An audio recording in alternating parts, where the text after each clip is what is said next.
One, two, one, two, three, four. Give me a break, give me a break. Break me off a piece of that Kit Kat. It's the one that started it all for me. My Mandela effect ground zero. Kit Kat no longer having a dash. This is our revised reality. I'm your host, Jacobian. Welcome again. When first watching videos on the Mandela effect, many of the initial examples I viewed could quickly be dismissed. But when the Kit Kat one came along, I paused and took it quite seriously. I have vivid memories as a child, not just visually with what appeared on the wrapper, but with the chocolate wafer sticks as well. I'd begin by intimately biting off the tasty top layers before consuming the rest, and as sure as hell always had a chocolatey dash between the words Kit and Cat right there in my face. I then had the common reaction I think many of us have in the beginning. I figured the guy who produced the video was simply being lazy and clearly didn't bother to conduct a proper search.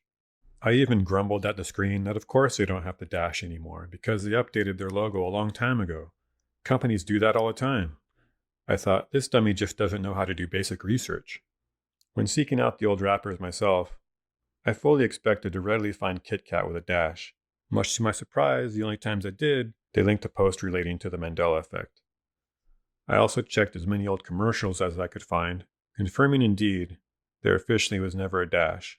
My jaw was on the floor. According to Nestle, you have to go all the way back to the 1930s when the candy bar was owned by Rowntree to find any packaging with a dash. The popular chocolate bar was named after Christopher Catling and the 18th century Kit Kat Club. That is KIT-CAT Club. Now isn't it interesting, and quite a coincidence, that the very club the candy is named after happens to always be spelled out with a hyphen? I know I find that to be interesting. Isn't it interesting that a knockoff brand from Singapore that's been in legal battles with Nestle over the appearance of their wafer fingers just so happens to mimic the remembered dash? I know I find that to be pretty damn interesting. And forget the wafers. How crazy is it they completely hijacked Kit Kat's well-known dash and Nestle doesn't even realize it? This is so specific, guys. Think about it. Of all the candies out there, you have a mass wave of those who insist it was Kit Kat that once had a dash. And the very thing it's named after always has a dash. The obvious knockoff brand has a dash, but the actual candy bar we're all familiar with now never did. Kit Kat Club and Take It are obscure items.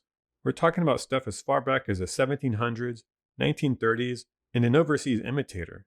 No one can give me the conflation excuse with this. Now I'll admit, for an entirely different reason, I almost rationalized this case file away. As I settled down and considered the void within the lowercase t, I could see how it might get mistaken for a rectangular dash.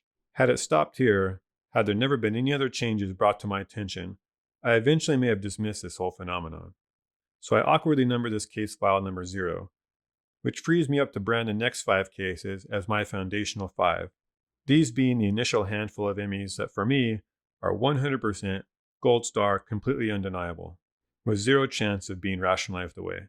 Now, by no means am I downplaying the significance of the Kit Kat missing dash. It's as legit as can be. I'm just describing the thought process that occurs when being confronted with a reality that no longer matches our memories, and how we're conditioned to accept whatever change our new reality presents us, even when it conflicts with something we've always known to be true. It's a really strange hurdle to deal with. As a finishing side note, for those looking to strike Mandela gold when it comes to catching a change, really pay attention to logos with hyphens. The Emmy loves to change things with hyphens. Some well-known examples are the Coca-Cola Little Baby Dash. Same thing with Yoo-Hoo. You know, it's funny, every time I conduct my little slideshow experiments on people, once I get to Coke, they always tell me, well, it's certainly not the top one, which forces me to always contain a little smile. Most end up going with the wavy dash.